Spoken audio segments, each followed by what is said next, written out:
Lors d'opérations sur circuit sensible à l'ESD, assurez-vous de respecter les recommandations de votre entreprise concernant l'électricité statique.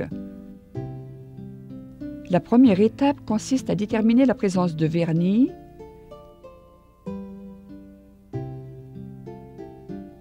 d'oxydation ou contamination qui peuvent grandement interférer avec le transfert de chaleur durant le processus de débrasage. À l'aide d'un microchine PACE ou de tout autre moyen approprié, ôtez les vernis avant toute autre intervention.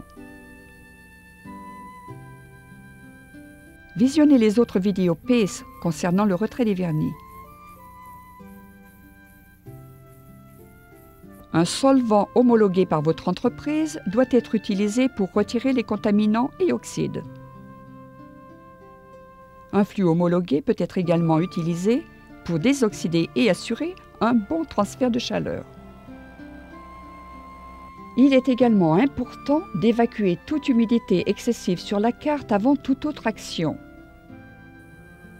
Si nécessaire, séchez la carte à l'aide d'un mini thermojet PACE à basse température ou par tout autre moyen approprié.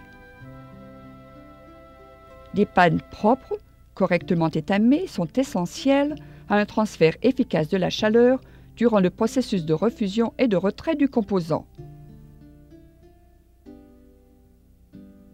Lorsque les pannes sont à la bonne température, nettoyez-les avec l'outil en fibre pour ôter l'ancienne soudure,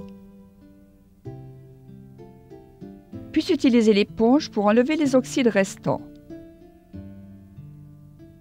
Finalement, étamez la face interne des pannes. Si la mouillabilité n'est pas correcte, répétez le nettoyage et réétamez.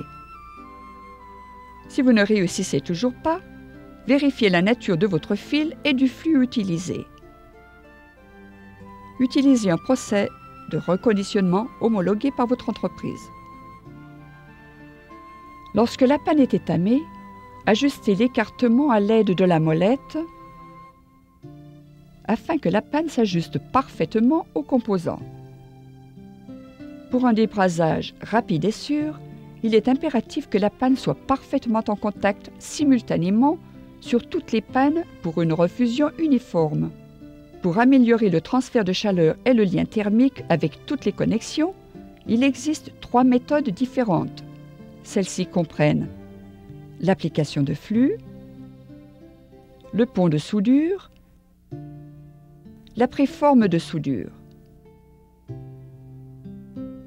Dans la plupart des cas, l'utilisation d'un flux homologué ou de crème abrasée suffit.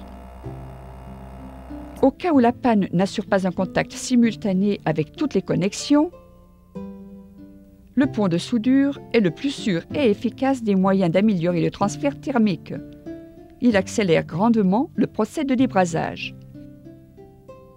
Le pontage est la méthode préférée pour les CMS importants, comme ce PQFP 208. Utilisez une panne de fer à souder, un fil de soudure de grand diamètre avec flux homologué et appliquez la brasure en travers de tous les joints jusqu'à ce que toutes les connexions soient pontées. Puis procédez au débrasage.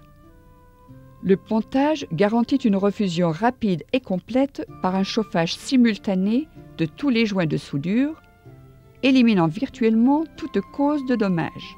La troisième méthode consiste à enserrer le composant d'une préforme de soudure réalisée à l'aide d'un fil de brasure de grand diamètre,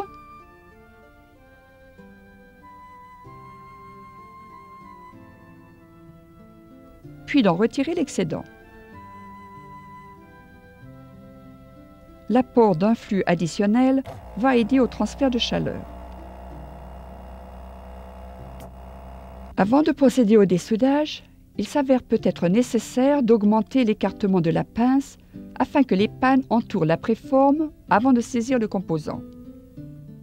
Il est également possible d'utiliser de la crème abrasée pour améliorer le transfert de chaleur durant le procès de débrasage. Toutefois, soyez prudent car des microbilles de soudure peuvent se créer et générer des courts-circuits si le circuit imprimé n'est pas minutieusement nettoyé. Dans la section 5 qui suit, nous allons étudier les techniques de base pour le débrasage avec l'outil ThermoTwiz.